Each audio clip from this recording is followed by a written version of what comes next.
Nom de Zeus. Inutile de vous faire un dessin, cette semaine, on va revenir sur une des meilleures sagas du cinéma américain, Retour vers le futur, à l'occasion de sa ressortie en salle. Et cette semaine, on parle plus précisément du second film avec quelques petites anecdotes bien croustillantes. Mais avant ça, un café et j'arrive.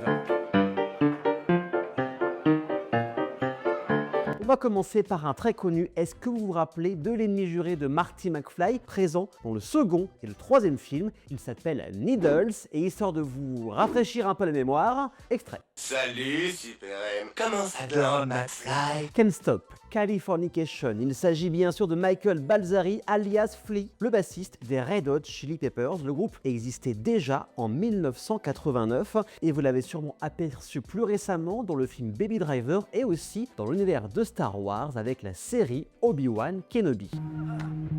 On va aller vers la fin du second film. Marty McFly retourne en 1955 pour modifier l'année 1985 après les péripéties de 2015. Ça va là, vous suivez encore? Ah, je suis presque rassuré. Marty revient en 1955 et va s'infiltrer dans le coffre de la voiture de Biff Tannen. Et regardez bien le tunnel, ça vous rappelle pas un petit truc ça?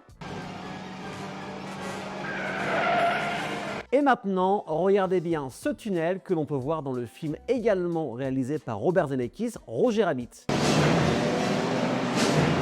Et il s'agit du même tunnel que l'on trouve dans Retour vers le futur 2 et dans le film Roger Rabbit, également réalisé par Robert Zemeckis, qui l'avait sorti en 1988. Ce tunnel servait à aller dans le monde des Toons.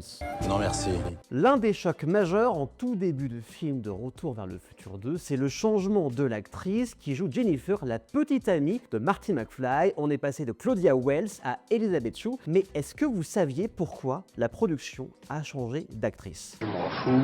La réponse elle est simple mais également très triste. Claudia Wells, qui incarnait Jennifer dans le tout premier film Retour vers le futur en 1985, a dû refuser de jouer dans le second film 4 ans plus tard, car cette dernière refusait de tourner car elle voulait s'occuper de sa maman atteinte d'un cancer du sein et elle ne se voyait pas jouer dans ces conditions. C'est ce qu'elle a dit lors d'une interview en 2015. Claudia Wells, suite à ça, a fait une pause dans sa carrière d'actrice. Elle a notamment ouvert une boutique de prêt-à-porter pour hommes en Californie en 1991. Et c'est seulement 20 ans plus tard où on a pu la revoir dans des séries télé avec des apparitions dans la série The Mentalist. Et aujourd'hui, on peut la voir régulièrement dans des conventions Retour vers le futur ou également dans des conventions geeks. Voilà, alors, on se laisse tenter. Le second film de la saga est de retour cette semaine au cinéma. Et ça fait bien plaisir.